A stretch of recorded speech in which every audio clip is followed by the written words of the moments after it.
bonjour. Attendez, hop, voilà. Bienvenue dans cette nouvel épisode de Vlog.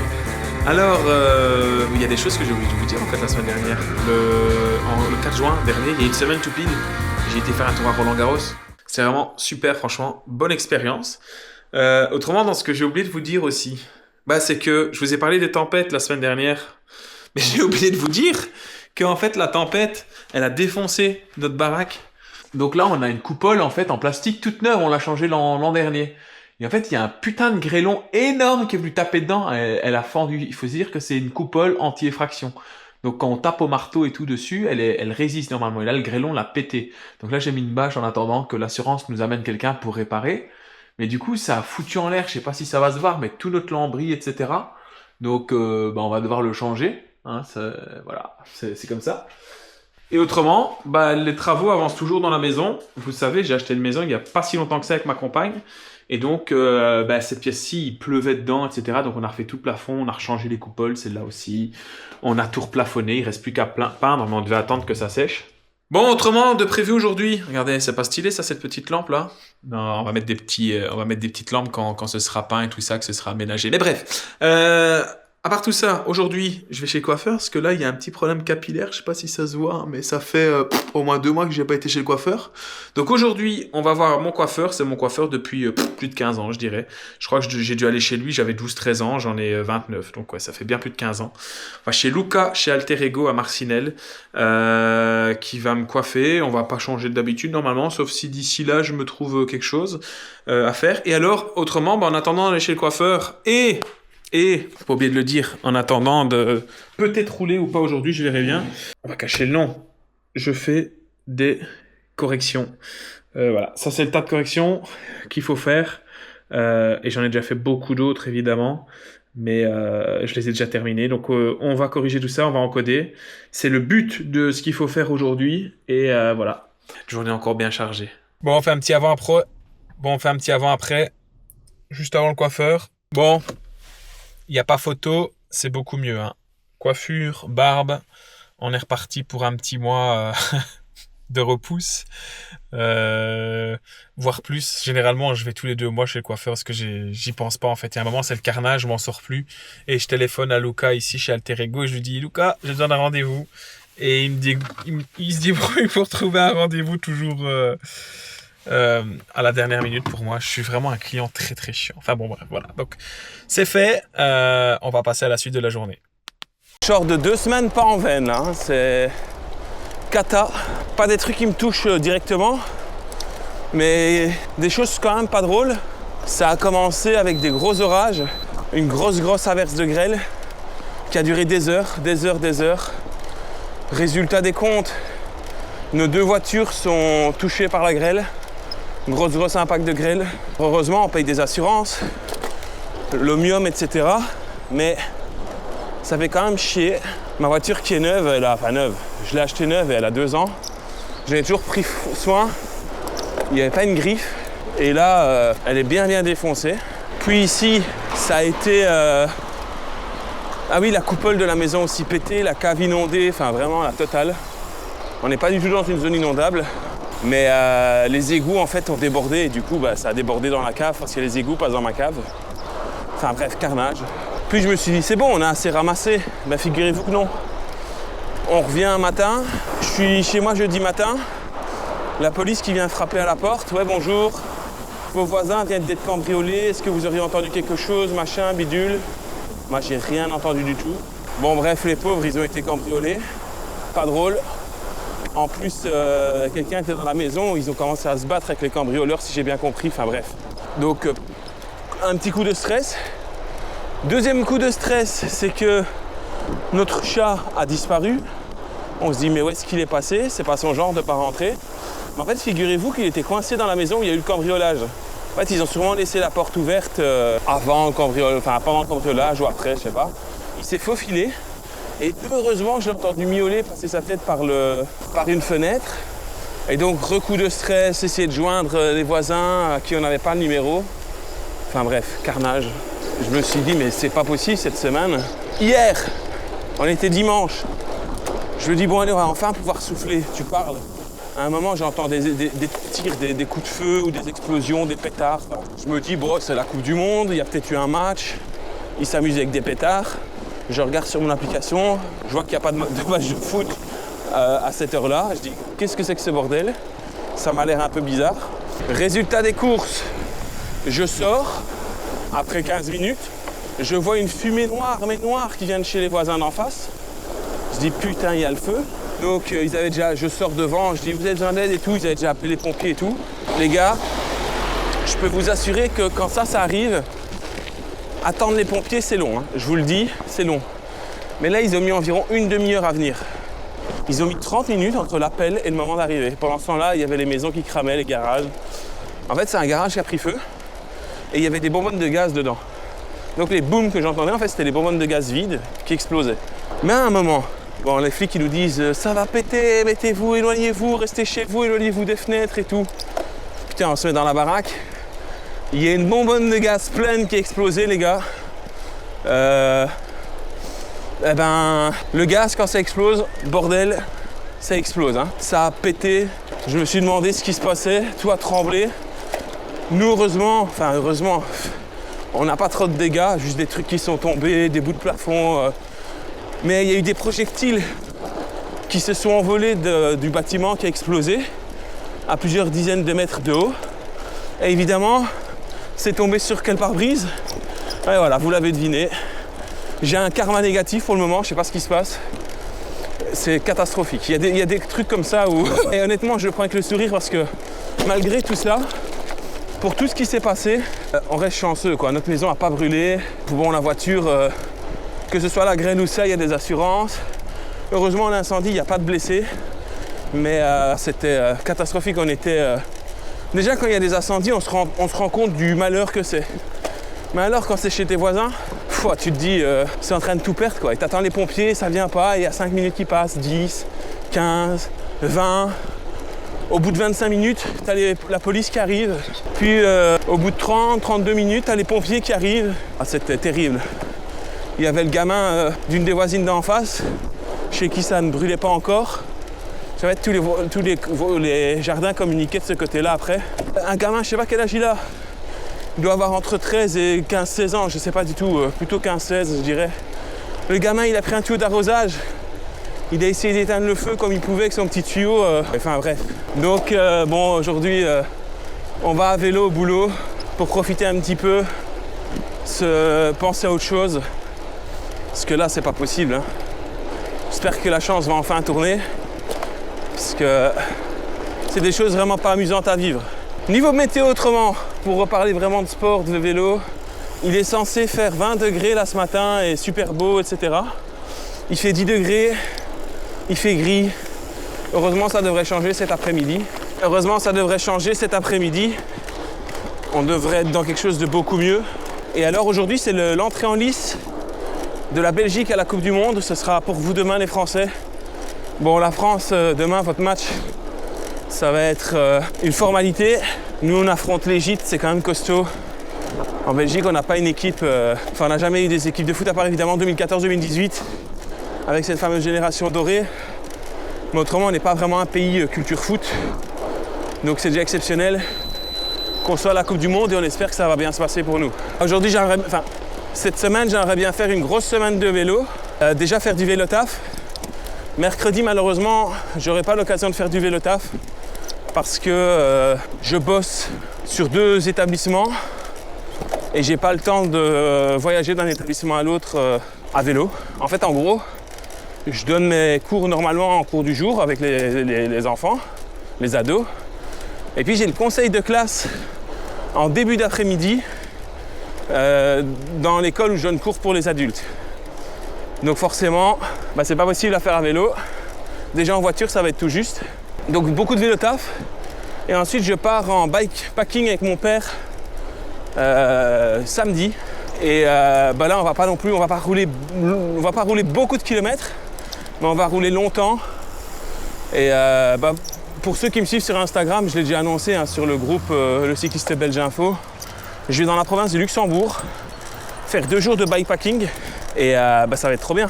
En vrai, ça va être trop bien. Cette fois-ci, je vais pas avec mon oncle, mais je vais avec mon père.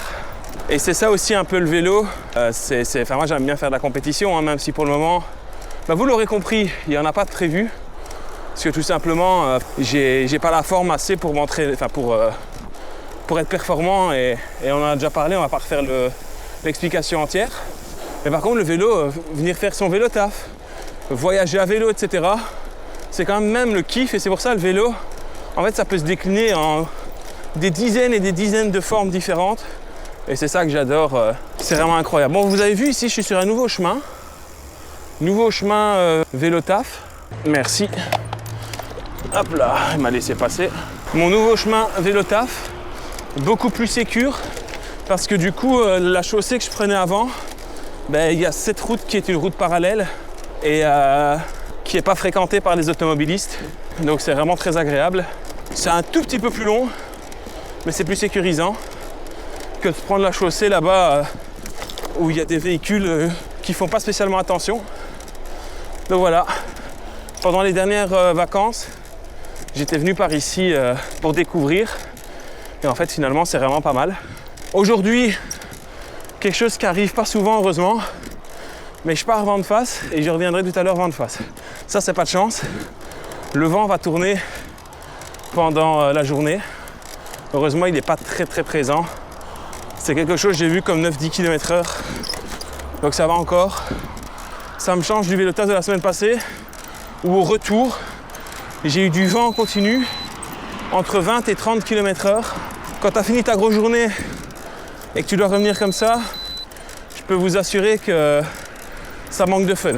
Comment tu veux être de mauvaise humeur avec un matin qui commence comme ça? Franchement, il fait super beau, il fait doux, pas trop chaud, pas trop de vent. J'ai croisé plein de gens super sur la route qui ont dit bonjour, qui ont été courtois. Alors malheureusement, parfois on retient le pourcentage de gens qui font de la merde. Mais en fait, 99% des personnes font les choses très correctement. Ah, ici, je traverse anciennement un village qui est en train de devenir une ville. Mais c'est agréable, je suis tout seul. Il est 8h15 du matin, je suis tout seul, je suis pas dans le flux de circulation.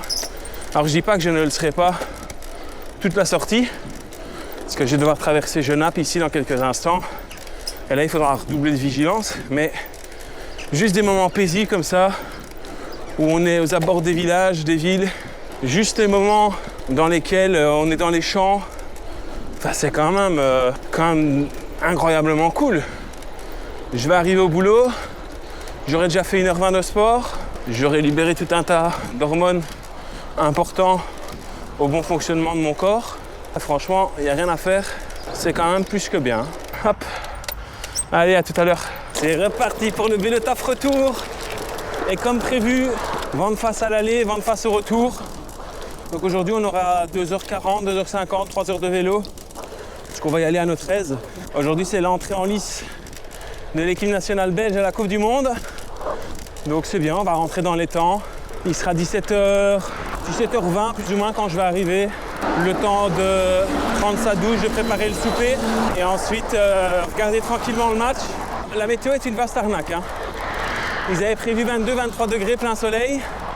Alors il fait lourd, il fait bon. Il doit faire à peu près 20 degrés. Mais pour le soleil, on repassera. Hein. On n'y est pas encore. Vous comprenez pourquoi je prends mon gravel? C'est avec des pistes cyclables comme ça, avec un vélo de route, c'est injouable, c'est impossible. Je viens d'avoir une goutte. Vous allez voir, hein, ça c'est vraiment typique belge. On va passer d'une météo où il devait faire grand soleil à une météo où je vais me retrouver dans un orage sous la flotte. Et parfois ils annoncent des orages et il fait grand soleil. C'est la Belgique bipolaire. Toujours pas de pluie et c'est tant mieux. Je viens de me faire frôler par un bus de Letec. C'est la société de transport en commun wallonne. Chaud, hein, franchement. Longue ligne droite, vent 3/4 d'eau. Je roulais environ 40 km/h. Je vois le gare de Varia qui sonne rouge. Le bus, il y avait peut-être 1 mètre de distance, mais pas les 1,50 m obligatoires hors agglomération. Il est passé à toute vitesse et il s'est rabattu sur moi ensuite. Et j'ai déjà un contentieux avec le Tech parce qu'il y a 1 mois et demi, j'étais en voiture cette fois-ci, dans une route limitée à 50. Le bus arrive à toute vitesse derrière moi, au moins 70-80, j'avais pas de radar, mais vu la vitesse à laquelle il est arrivé. Tout ça pour me coller, mais vraiment me coller de chez coller, alors que j'étais à la limitation maximale, 50. Et j'ai fait des appels avec les feux et tout pour qu'il recule. Et à un moment, du coup, vu qu'il ne comprenait pas, j'ai mis un petit coup de frein. Et du coup, lui, il a dû mettre un gros coup de frein. Et au moins, il a bien compris que 50, c'est 50 et que les distances de sécurité, c'est pour tout le monde. Donc, vu qu'après, il m'a invectivé parce que bon, bah, il n'a pas apprécié. Ah, moi non plus, j'ai pas apprécié, grand, voilà. Hein. J'ai déposé une petite plainte à l'ETEC qui m'a dit qu'il revenait vers moi dans le mois. Ça fait 1 mois et demi, peut-être 2 mois, toujours pas de nouvelles. C'est pas du tout plaisant, quoi. Donc voilà, faites attention. Et si vous êtes chauffeur de bus, s'il vous plaît, faites attention aux gens, quoi. Il y en a certains, ils sont pilotes pro, hein, c'est leur métier d'être chauffeur. Et du coup, ils se permettent des choses qui sont vraiment très dangereuses. Et un jour, il va vraiment y avoir un drame encore. Hein. Pour terminer ce vélotage, je vais revenir sur une règle qui a choqué beaucoup de Français. Mais en fait, en Belgique, en bout de piste cyclable, le cycliste qui se remet sur la chaussée a la priorité absolue. Ça ne compte pas comme une manœuvre, ça ne compte pas comme un changement de bande. Alors évidemment, on doit être prudent en tant que cycliste parce qu'on ne fera jamais le poids face à une moto, un camion, un bus, une voiture. Mais certains disaient, c'est quand même fou qu'une nationale à 90 et puis à 70, donc à 90 et puis à 70, mais au bout, ce soit les cyclistes qui soient prioritaires. Ouais, je sais, c'est très étrange, mais c'est la loi. Donc ici, en bout de piste cyclable, je vais pouvoir sortir et en fait, je suis prioritaire. Donc là, il n'y a pas de voiture, j'ai regardé, tant mieux, ça passe. S'il y avait une voiture, j'aurais évidemment ralenti, vous vous en doutez. Et voilà. Autre règle, on peut remonter une file de voiture par la droite tant qu'elle est à l'arrêt. Si elle se remet en mouvement, comme ici, hop, je dois arrêter mon dépassement. Alors, c'est pas vraiment un dépassement parce que du coup, ça ne compte pas comme un dépassement. Donc, ça s'appelle pas dépassement, mais c'est remonter une file par la droite, quoi. Voilà, j'espère vous avoir appris des choses. Mais évidemment, tout ça doit se faire en étant extrêmement prudent parce que les gens, en fait, ne connaissent pas tous correctement leur code de la route. Et donc, bah, ça peut faire des accidents. Donc, cette vigilance, elle est faite pour moi ou presque. Plus que quelques kilomètres. Hola! J'espère que vous allez bien. Nouveau jour de vélo taf. Aujourd'hui, il fait gris mais il fait chaud. Hein. Environ 20 degrés. Je suis parti un peu trop couvert. C'est parti pour une journée de boulot supplémentaire. C'est la dernière ligne droite pour certains de mes élèves avant leur examen. En Belgique, quand on est en 6e primaire, donc à 11 ans, parce que je sais bien qu'en France, CM1, CM2, là, CE1, CE2. Ouais, je crois que chez vous, ils sont déjà au lycée, là, au collège, je sais pas. C'est pas les mêmes noms. Mais en tout cas, quand ils ont 11 ans, avant de passer à l'école secondaire, quoi, la grande école, ils ont un examen, le CEB, certificat d'études de base. Et donc moi, j'ai des élèves qui sont déjà en secondaire. Mais en Belgique, quand vous avez des élèves qui n'ont pas eu leur CEB, ils vont quand même à la grande école, mais dans une classe où il n'y a que des élèves qui n'ont pas eu le CEB. Et en fait, comme ça, ils sont encadrés par des professeurs qui sont spécialistes dans les matières d'école primaire. Donc voilà, cette classe-là, c'est la dernière fois qu'elle existe. L'année prochaine, elle n'existera plus à cause des réformes du gouvernement. Mais bon, bref.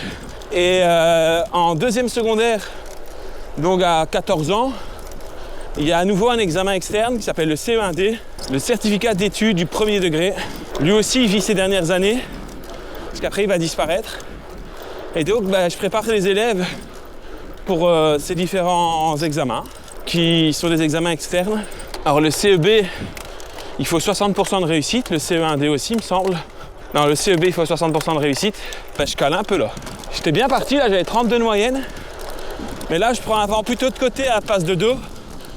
Et j'avance moins vite. Et il est très tôt ce matin. Je suis parti un peu avant 6h20 afin de pouvoir... En fait, aujourd'hui, on fait un mouvement manifestation avant d'aller donner cours. Mais cette fois-ci, on ne le fait pas devant notre école. On le fait devant notre école, mais là où il y a du primaire. Donc en fait, on a les matinées debout, je vous en ai déjà parlé. Et en fait, ça permet de faire passer des messages, d'expliquer aux parents, d'expliquer aux collègues, sans empiéter sur nos journées de cours. Mais ça veut dire que du coup, on se lève beaucoup plus tôt. Vu que par exemple, aujourd'hui, moi, je commençais à 9h10. Et là, il est... d'habitude, j'aurais démarré vers 7h20, 7h30. Et là, j'ai démarré 1 heure plus tôt, quoi, en gros. Ah, j'aimerais bien avoir 30 de moyenne aujourd'hui, mais je sens que ça va être compliqué. Enfin, si, ce serait physiquement possible, mais pas sans me mettre hors de ma zone 1, zone 2. Parce que c'est ça aussi l'objectif, c'est pas se cramer, surtout que demain, il y a une séance d'intensité. Donc, il faut quand même garder du jus pour demain. Et l'air de rien, ça va être encore 2h40 de vélo aujourd'hui. Donc, il faut quand même garder un peu de jus. Forcément, quand vous avez des galères, c'est une pelletée. Donc j'ai crevé, je sais pas comment, mais je suis même pas parti. Hein. Donc crevaison lente sûrement depuis ce matin. Donc c'est parti pour gonfler. Faut plus que je crève, parce que là j'ai plus de chambre à air. Je ne crève jamais. Mais quand on est dans une période de merde, c'est jusqu'au bout. Heureusement, il y a un point positif, c'est que du coup je suis parti en retard, pour diverses raisons, mais en plus la crevaison. Et en partant en retard, j'ai croisé mes petits élèves de DASPA, donc c'est un dispositif d'accueil pour les élèves qui viennent de l'étranger et qui ne parlent pas français, qui viennent d'un pays non francophone. Et donc moi je donne cours à ces élèves-là, je leur donne cours d'histoire et du coup par la même occasion surtout de français, même si moi je vois pas les règles de grammaire et tout ça. Moi je me concentre exclusivement sur l'histoire, mais ils apprennent le français via l'histoire. Donc ça c'est une chose. Deuxième chose, grâce à ma crevaison, je suis parti en retard de 10 minutes. Mais ces 10 minutes m'ont permis de croiser ces élèves-là qui m'ont dit « Monsieur, notre éducatrice n'est pas là ?» Et non, parce qu'il est tard les gars. Notre éducatrice, elle n'est pas là. En plus, c'est assez exceptionnel qu'elle ne soit pas là. Et résultat des comptes, pas possible de les licencier pour demain matin. Bonjour. Pas possible de les licencier pour demain matin vu que seuls les éducateurs ou la direction sont habilités à le faire.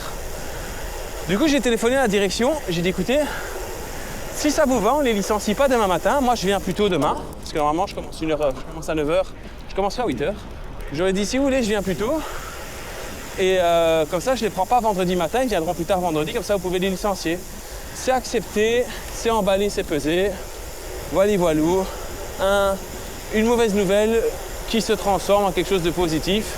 Maintenant, sous ce cagnard, parce qu'il fait 26 degrés, j'ai pris full eau. J'espère ne plus crever. Et j'espère passer un vélotaf agréable.